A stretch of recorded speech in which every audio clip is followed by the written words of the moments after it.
susunod po dyan ay question and answer. Kung sino po ang may mga tanong sa dalawang mga predikador na nasa harapan natin, ay pwede na po tayong magtanong. Open forum po kung sino ang gustong magtanong. Assalamualaikum. Tanong para kay Brother Sunny. Ako po ay isang nagtrabaho po dito sa Qatar from Ramada. Ako po ay dating Seventh-day Excuse me po, Adventist. direct po tayo sa tanong kasi wala tayong oras. I presume that the pastor or whatever, na kung ano yung turo noon na nalalaman ko sa SDA, yun din ang alam niya. Na ang Biblia, just leading to my question, lead to my question only. Ang Biblia ay perfect Word of God. All of you can read in the Bible is the Word of God. Yan ang turo sa Seventh-day Adventist. Ngayon, sa pinatunayan ni Ostach na may binawas sa Biblia, ngayon, ano ba ang tanong, ano ba ang pakay ng mga Kristiyano, kasi kayo ang nagbawas sa mga Biblia, ano bang rason? Bakit binawasan niyo ang Biblia?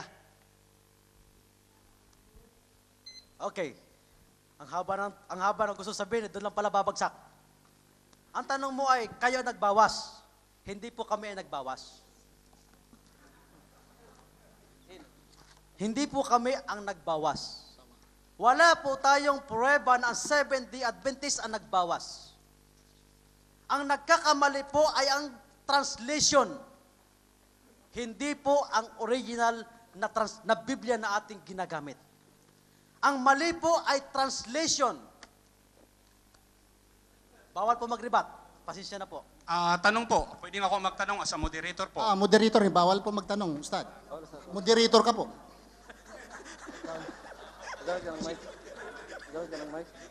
Tanong.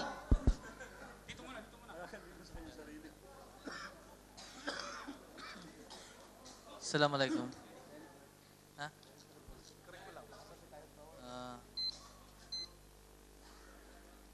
Meron po ba kayo maipapakita sa amin ngayon na...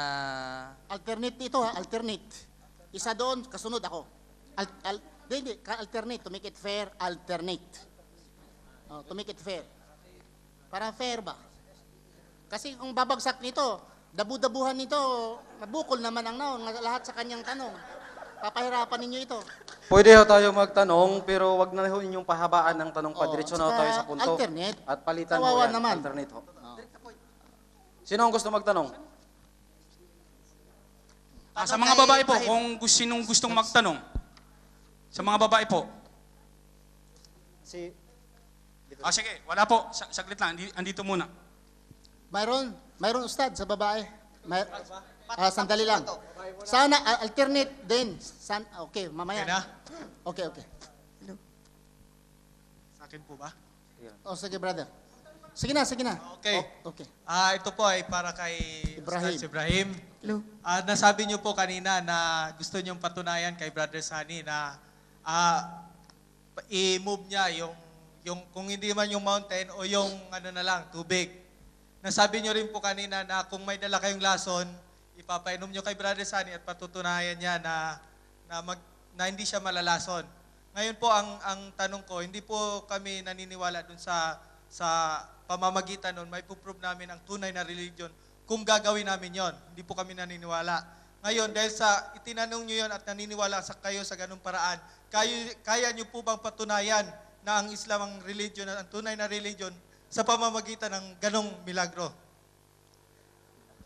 Brother, kung nasulat yan sa Quran, papatunayan ko sa inyo. Kung nasulat yan sa Quran. Pero dahil nasulat kasi na sa Biblia dapat kayong mga Seventh-day Adventist, na ang batayan niya Biblia, kayong magpatunay dahil Biblia ninyo yan. Kung nasulat yan sa Quran, susundin ko yan. Inom ako ng lason. Kung nasulat sa Quran. Okay, yung mga babae naman, may question ata doon. Tapos andito sa harapan natin yung susunod. Assalamualaikum kay Brother Sunny. Kayo bang mga SDA, ano bang ginagamit yung Biblia? Biblia ba ng Protestante o Biblia ng mga Katoliko? Salamat. Kami po ay walang sariling Bibliano po. Lahat po ang ginagamit po namin ay lahat po ng pupwede naming maunawaan. So yun po ay lahat po ng libro na kumakatawan sa Bible translation, ito po ay pare-pareho po namin ginagamit. Bakit po? Sapagkat naniniwala kami na mayroon kami matutunan sa mga translation na lumalabas na to. Ibig May sabihin question, po ay, may question po dito. Al- kayo. Para dito, kayo dito na yan. sa akin. Sige po. Sinabi po ni Brother Ibrahim kanina na hinahanapan niya na kung ang pangalang Seventh-day Adventist ay nasa Bible para mapatunayan yun ay tunay na reliyon. Ngayon, alam ko po, nag-aaral po kayo ng Biblia din. Ngayon, may mababasa po ba kayo sa Biblia na sinabi ng Diyos na ang batayan ng pagkaalam ng tunay na relihiyon ay dapat ang pangalan ng grupong iyon ay matatagpuan sa Biblia? Very nice question. Dahil yan po ang proposition. Resolve that Seventh-day Adventist is the true religion of God. Yun po ang proposition. So nagtanong po ako. Dahil ang batayan po ng Seventh-day Adventist, Biblia, nagtanong ako kung mabasa ba sa Biblia. Kasi ang Baptist, mabasa. Assembly of God, mabasa. Church of God, mabasa. So kung pinandigan niya, therefore mabasa siguro. So that's why nagtanong ako sa kanya kung mabasa pa. Pero wala palang mabasa. Zero pala. Walang mabasa. Seventh-day Adventist is the true religion of God. Wala palang mabasa sa Biblia. Ako niyan, iwanan ko na yan eh. Okay. Ito po, may question dito. Mga babae, mayroon pa? Wala? Okay, ito po, ito. Ito muna. Teka muna, may babae muna. Ha? May babae. Okay lang. Okay lang. 2 minutes. Bawat, Okay. Kung pag-stop ko even 1 minute, to be more charitable, I give to Mr. Sani. No problem. Assalamualaikum warahmatullahi wabarakatuh. Ang tanong na po ito ay kay Ustaz Ibrahim. At doon po yan, sa kabila, kasi alternate. Hindi, tanggapin mo na. Ha? Kahit saan iba to. Kasi to make fair, babato, di ko palitan. Tanggapin ko kahit ako lang, walang iba. Pero mayroon po si Mr. Sani, pakinggan po natin. To make Sino fair. po ang may tanong kay Brother Sani? Unahin muna natin si Brother Sani. Kami din po, okay po. Sige, babalik sa babae. Si Mr. Sani ang tatanungin. Okay po, ang tanong na ito ay kay Brother Sani po. Ang SDA na fundamentals o doktrina, sino po ba ang gumawa nito? okay, magandang tanong ano po. Ang SDA Doctrine Fundamental po, ang gumawa po nito ay ang pamunuan ng Seventh-day Adventist, na ito po ay hango sa banal na kasulatan na aming pinaniniwalaan.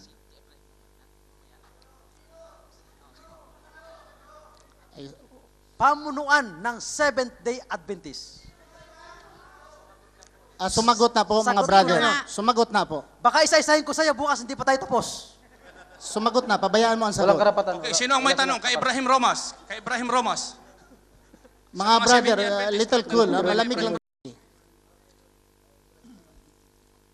Ito kasi para kay brother, pero itatanong ko lang sa inyo, Ustad, kasi dati Sige. kayong Sabadista. Opo. Meron po ba kayong, nung dati kayong Sabadista, meron po ba kayong maipapakita sa amin na katibayan na ang propeta ng Sabadista ay mula sa lahi ni Abraham? Kasi sa Biblia mababasa natin na ang propeta ay ang Diyos ay magpapalabas lamang sa lahi ni Abraham.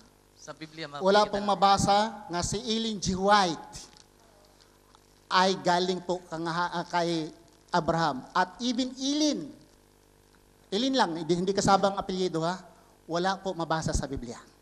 Wala. Kasi Ellen G. White, Ellen lang, wala pong mabasa sa Biblia. So another question. Another question po kay Tanong, Brother. tanong. Kay Brother Sani po, sa taas, sa mga babae. Dito muna. Kanina pa ako magtatanong kay Brother Sani. Okay. Mr. Sani, ang pagkakaalam ko, ang Sabat ay ipinadala namang na utos sa panahon ni Moises. Si Moises, alam natin ay Hudyo. Hudyo ka ba? Yun lang ang tanong ko. Alam mo naman Pilipino ko eh. Bakit nakikialam ka sa batas ni Moses? Hindi ka pa Babasa- naman pala Hudyo. Babasahin ko sa iyo kung bakit. Marcos 2:27. Babasahin ko sa iyo ha. Ustads. 2:27. At sinabi niya sa kanya, ginawa ang Sabat ng dahil sa tao, di ang tao ng dahil sa Sabat. Tao ng mga Hudyo. Yung mga Hudyo lang, hindi Wala pong kasamang karugtong na Pilipino Hudyo. doon. Bawal po magribat. Kasi yung Torah, Tama. yun ang aklat ni Moses. Hindi, para Tama naman na sa po, mga hindi Hudyo po lang yun. pwedeng magribat, kapatid.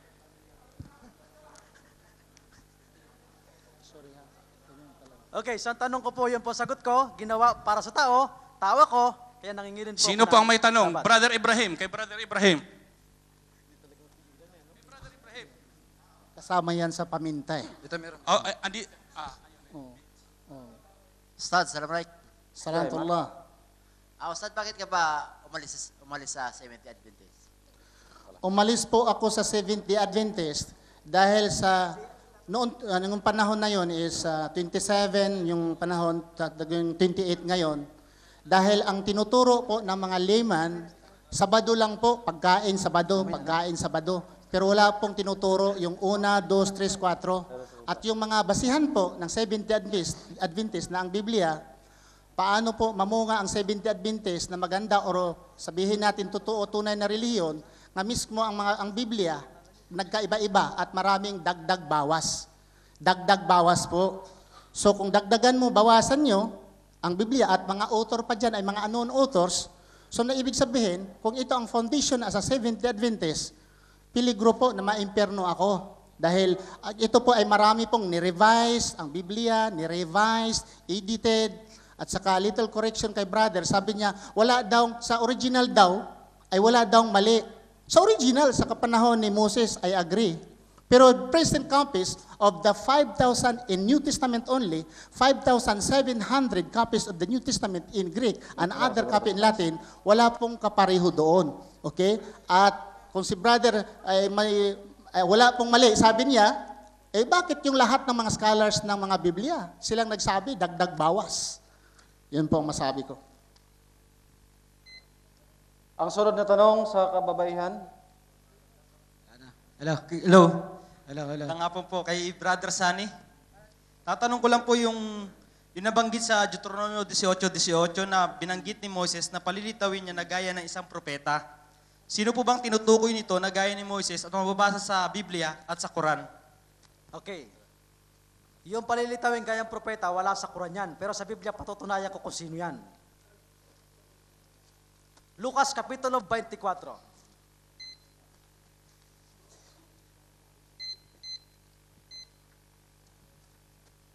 Talatang 26.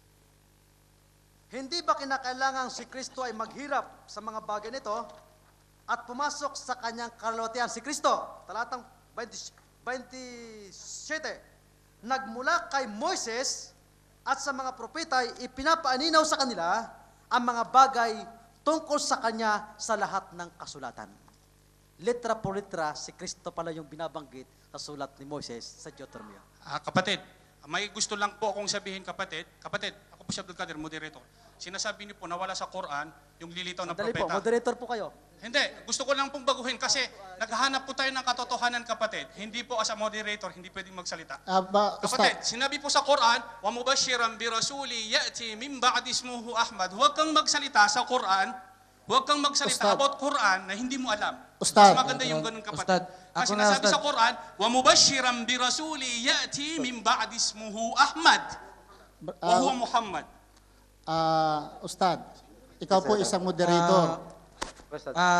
Ako na lang magtatanong, Pastor. Pastor. Hindi, sandali Sige, po. isang tanong Sandali po. mula sa kababaihan, kung meron kayong mga tanong. Sandali. Meron Sandali tayong lang, tanong sa kababaihan para kay Ustad si Ibrahim. Sige po, tuloy po kayo. May tanong ho kayo dyan? Pakibigay ho yung mic. Nasa likod ho yung nakapula. Kay Brother Sunny, nakadirect itong tanong. Sa akin po yata yung tanong na yan, supposedly. I-address ho natin kayo sa si Ibrahim ho yun. Kasi medyo hindi masyadong gwapo eh. Palagi akong nalilimutan eh. Ito pong tanong ato kay Ustad Ibrahim. Oh, salam. Kasi po, napag-usapan din lang naman natin ang Biblia at ang Quran. Sigurado po ba tayong hindi na-alter ang Quran? Kasi po may nabasa ako ditong 2 verses sa Quran. Ayon po sa Surah 19:30-34, sabi ni Jesus doon, "Peace on me, the day I was born, the day I died, the day I raised alive." Ang sabi naman po dito sa Surah 4:157, contradicting po na si Jesus daw ay hindi namatay, kundi nalitan lang po. Kaya po, sandali lang po ha. Kaya po ako po nalilito. Saan po ba tayo maniniwala doon sa isang verse o sa isang verse? Sa 147? Ay, 4:157 na po. Sister, nakapag-aral ka pa buwan ng English? Wala. Siyempre po naman. Okay. Bakit po? Basahin mo nga ulit. Huwag kang mag-comment. Basahin mo ulit. Kasi po, Okay. The day that I rise, the day that I was born, sa araw na aking pagsilang na silang, the day that I rise, the day that I die, hindi the day I died. The day that I die, sa aking pagkabuhay, hindi yan ay past tense. Die. The day that I die. So, ibig sabihin po nito, namatay po talaga siya? The day that I die. Sa araw na kung ako ay mamatay. So, mamamatay pa pala siya? Mamatay siya, pero hindi siya namatay pa ngayon. Mamamatay pa lang. Kasi po Future kasi, sister eh. Nalilito po kasi Oh, ako. nalilito ka. Ano yan? Sinanggabi ng Allah, sige po. wa ma katalu, wa ma salabu, walakin syubiha So, hindi lahum. siya namatay, kundi mamamatay pa lang. Mamamatay pa lang. Oh, so ang English natin, medyo refresh natin, sister. Okay, ha? next question mula sa para kay Brother Sani. Abdullah. Brother Sani. Magandang gabi sa iyo, Brother Sani. Ang tanong po dito kay Brother Sani, ilang Brother Sani. minuto pa ba? Ilang minuto pa raw? Kay Brother Sani. Kay Brother Sani na tanong. So sa taas, kasi ayaw lang magtanong ni Masani. Brother Sani, kung pwede niyo hong ipaliwanag kung ano ang konsepto, malinaw na konsepto ng paniniwala ng mga Seventh Adventist tungkol sa Diyos, dahil yun ang unang-unang sinasabi niyong katuruan sa 10 utos ng Diyos ni Moses. Pag pinaliwanag ko, medyo mahaba. Sabihin ko na lang sa iyo na ang paniniwala namin ay mayroon lamang isang Diyos na dapat sambahin at paglingkuran. So yan po ang aming stand na tinatayuan. Sisters, sige, tapos na po. Tapos na po yung tanong nyo. Nasagot na po. Mula po sa baba, sa kalalakihan, para ho kay Mr. Ustaz Ibrahim. Para kay Ustaz Ibrahim. Abdullah.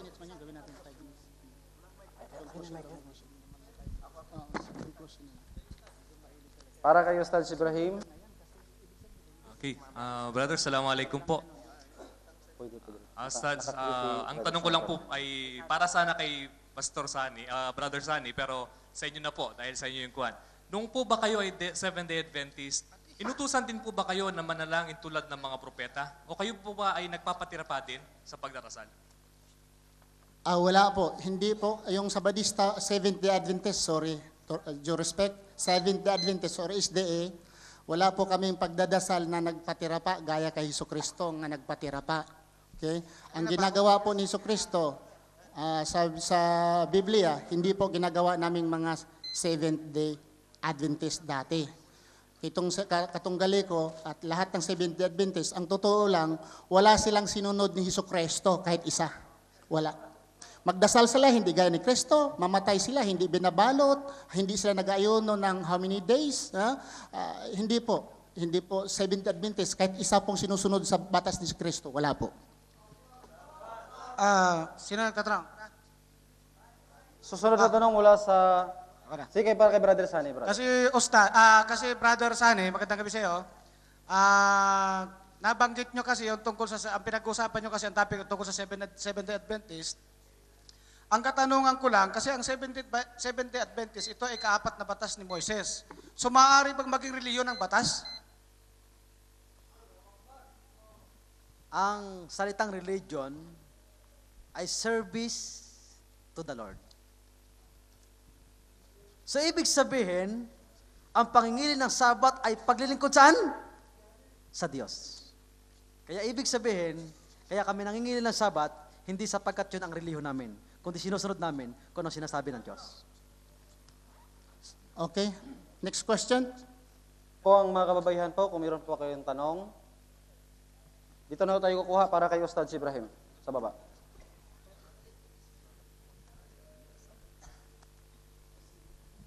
Assalamualaikum warahmatullahi wabarakatuh. Waalaikumsalam. Tullah.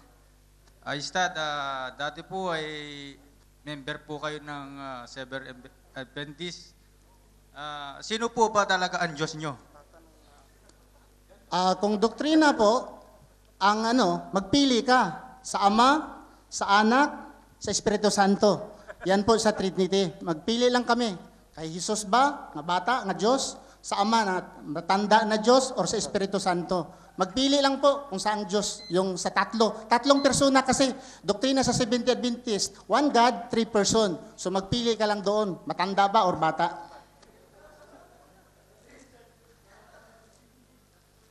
Tapos na kayo, Stads? So, ang conclusion, magbigay na lang tayo ng 5 katanungan. Para kay Brother Sunny. ang nagkakaisa po kami dito, nga 2 na lang sa Seventh Adventist, 2 sa akin, conclusion na po kaming 2. Sige, para pantay po. Okay, para po matapos. Magandang gabi po, Pastor Sunny. At kami pinagpapasalamat na nandito na po tayo ngayon. Ang katanungan ko po ay simple lang. Sapagkat kami pong mga Muslim ay naniwala po kay Jesus, alayhi assalam. Ayon po sa teaching ng Seventh Adventist, si Kristo po ay isang Diyos sa inyo po. So, kung may isa akong katanungan, kung may mababasa mo ito sa Bible at mapatunayan mo, ngayon din po ay mag-Seventh Adventist po ako. Anong papatunayan? Patunayan mo po sa Bible na sinasabi ni Jesus Christ na sambahin niyo ako at kayo'y maliligtas. Okay talaga yung tanong ni Bro, no? Medyo, pasensya na sa nagtanong, pero out of topic tayo dahil ang Saglit lang, title hindi is, naman ikaw ang tinatanong ko, si Pastor eh. may rolling tayo eh. May rolling tayong sinusunod. Unfair po sa mga taga-Sabadista. Okay, respeto natin. Pero kung sasagutin ni Brother Sunny, walang problema. Brother Sunny. Ano yan? Okay lang? Sasagutin niyo yung tanong kahit nalabas sa topic. Okay, 4:12 na aklat ng gawa.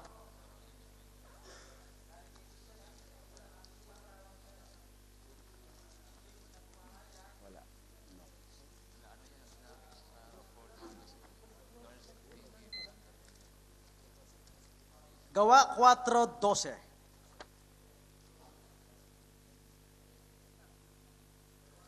Okay, babasahin ko po ha.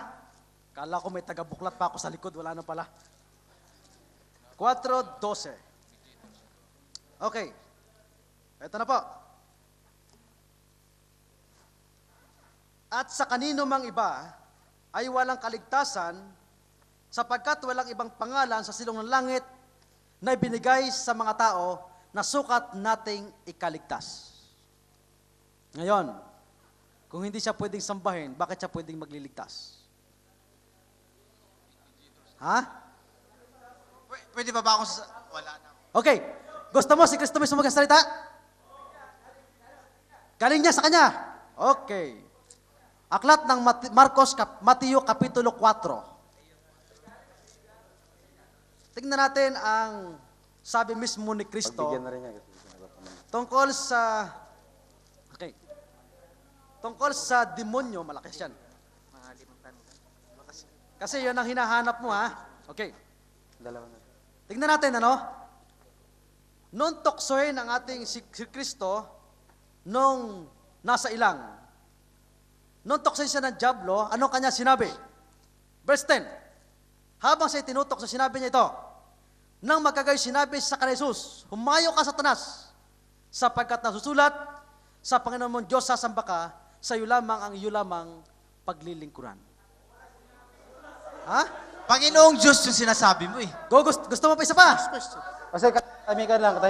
Brothers, please. Mga brother, Mga brother, Please, kalma please. lang tayo. Please, kalma Kung lang, hindi kalma man nasagot ni brother sa inyong pangdinig, pabayaan nyo dahil ang sagot nyo at ang sagot ni brother hindi pareho.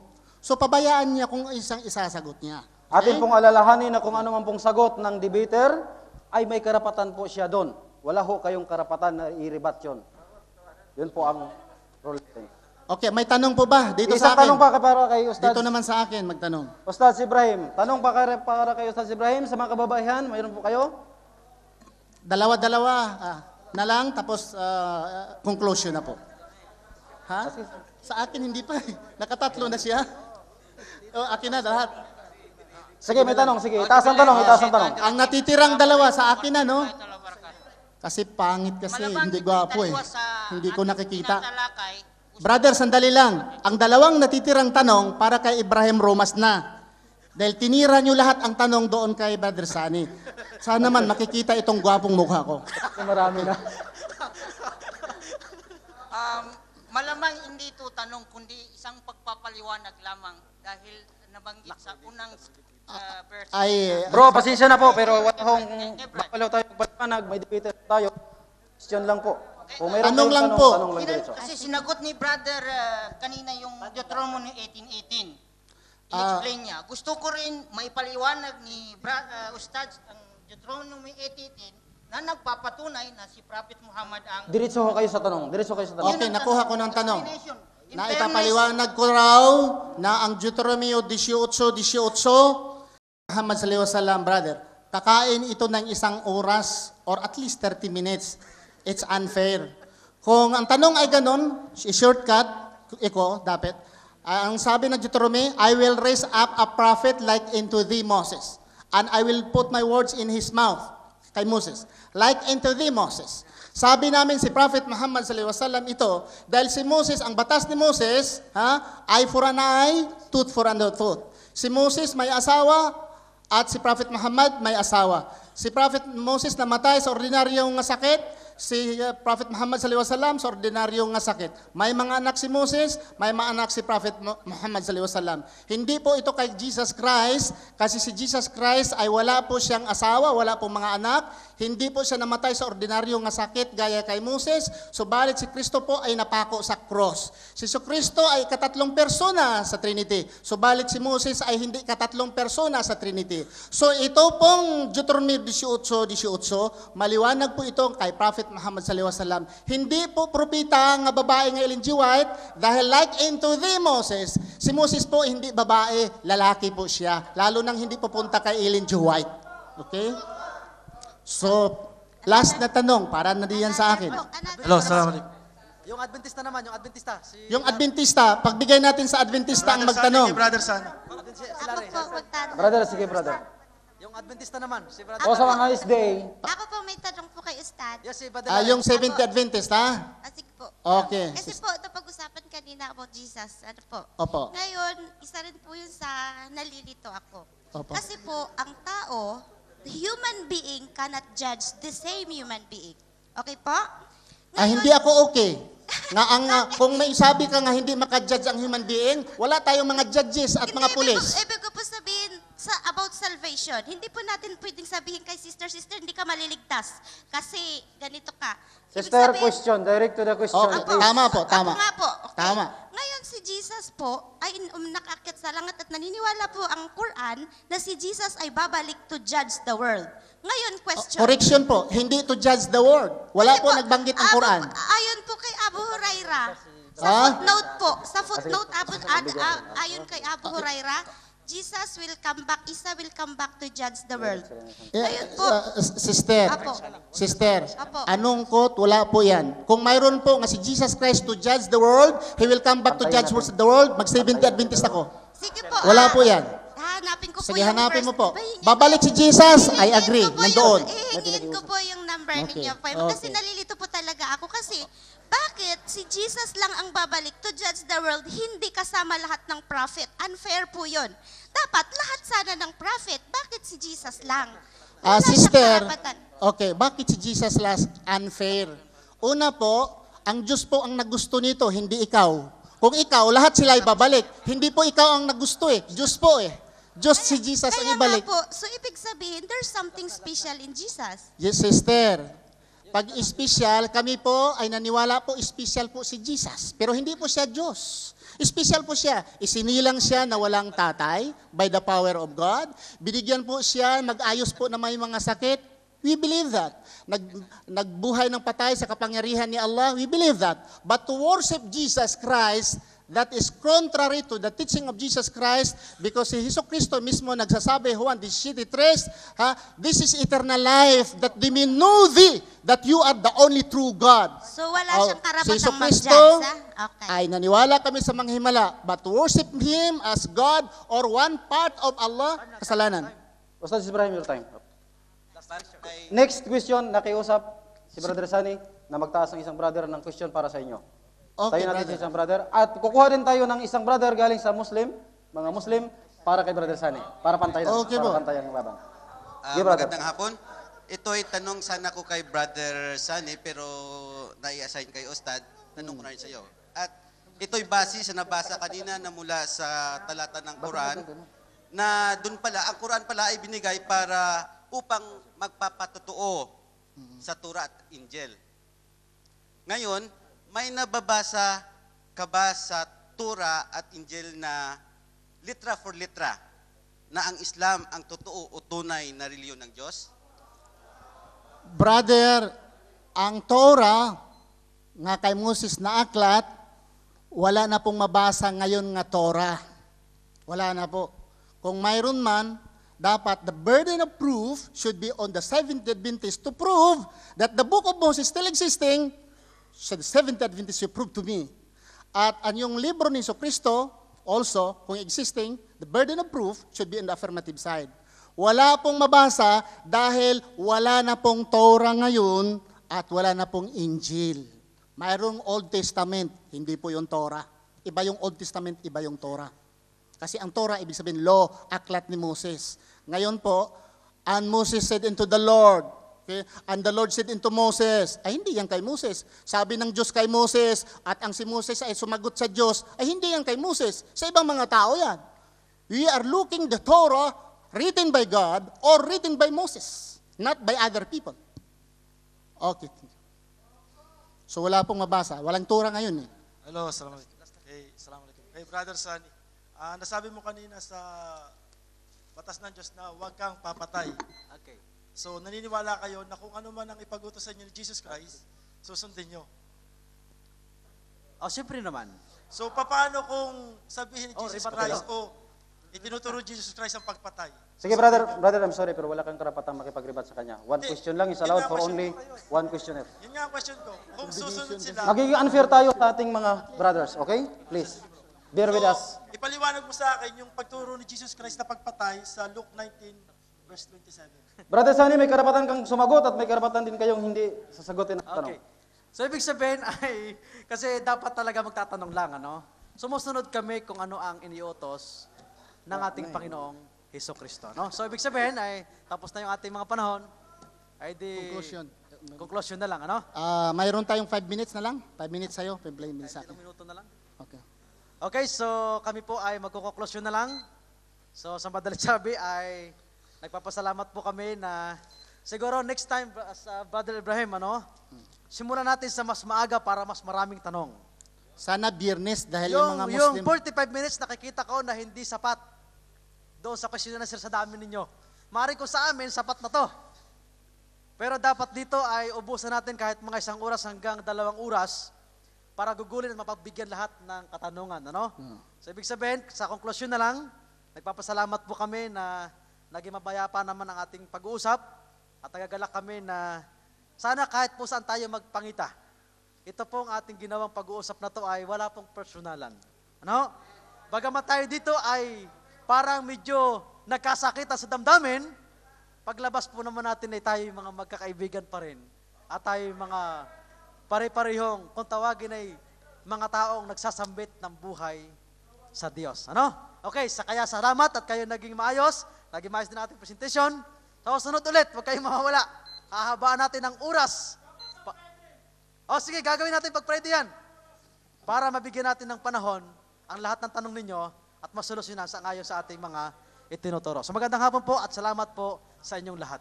Sa conclusion, masabi ko po na ang ibang relihiyon, Assembly of God, the Church of God, Born Again, ay mabasa po sa Biblia. Subalit ang Seventh-day Adventist po, a true religion of God, wala pong mabasa sa Biblia. At si Ellen G. White po, in volume Bible Commentary, nagsasabi na mayroon ding mga mali ang Biblia. At ang King James at ang Revised Standard Version in 1971, the preface said, ang King James Version marami pong mali. Kung nasabi ko po, kung bakit Biblia po ang aking ni-trace up, dahil ito po pinakaunang doktrina sa Seventh-day Adventist na ang Biblia ay infallible. Pinapapatunayan ko po kanina na ang doktrina po, unang doktrina pa lamang, hindi ika-20, kundi marami pong mali. Maraming salamat. Assalamualaikum warahmatullahi wabarakatuh. Subhanakallah, Allahumma bihamdika, asyhadu an la ilaha illa anta, astaghfiruka wa atubu ilaik. Assalamualaikum warahmatullah. Mga mahal na kapatid, pumayapa muna kayo. Mga kapatid at mga panawin pakinggan muna natin ang IMSE, mga brother. Relax muna kayo. Relax muna, umupo muna kayo para sa ating pagsasara ng ating talakayan. Mayroon pala tayong snacks sa labas.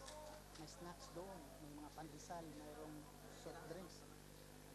Alhamdulillah, nagpapasalamat tayo sa ating dakilang lumikha na si Allah subhanahu wa ta'ala sapagkat naging matagumpay ang talakayan sa gabing ito sa pagitan ng dalawang tagapagtanggol ng kani-kanyang relihiyon sa panig ng Seventh-day Adventist na si Brother Sani Bibalquen at sa panig ng Islam na si Brother Ibrahim Romas. Na isaayos ang magandang talakayan, na ibigay ang bawat punto ng bawat isa at naging mapayapa ang ating talakayan. Kaya nga ang ating dalangin ay ito, Rabbana dallamna anfusana wa in lam tagfir lana wa tarhamna lanakunanna minal kasirin. Rabbana atina fid dunya hasana wa fil akhirati hasana wa qina adaban nar. Kaya minsan pa ay nagpapasalamat tayo kay Allah subhanahu wa ta'ala sa kanyang ibinigay na tagumpay sa ating isinagawang talakayan. At ipinagtatagubili namin na wag muna kayong uuwi sapagkat meron tayong pagsasalu-saluhan dyan sa may gawing likuran. At doon tayo paroroon, mga mahal na kapatid.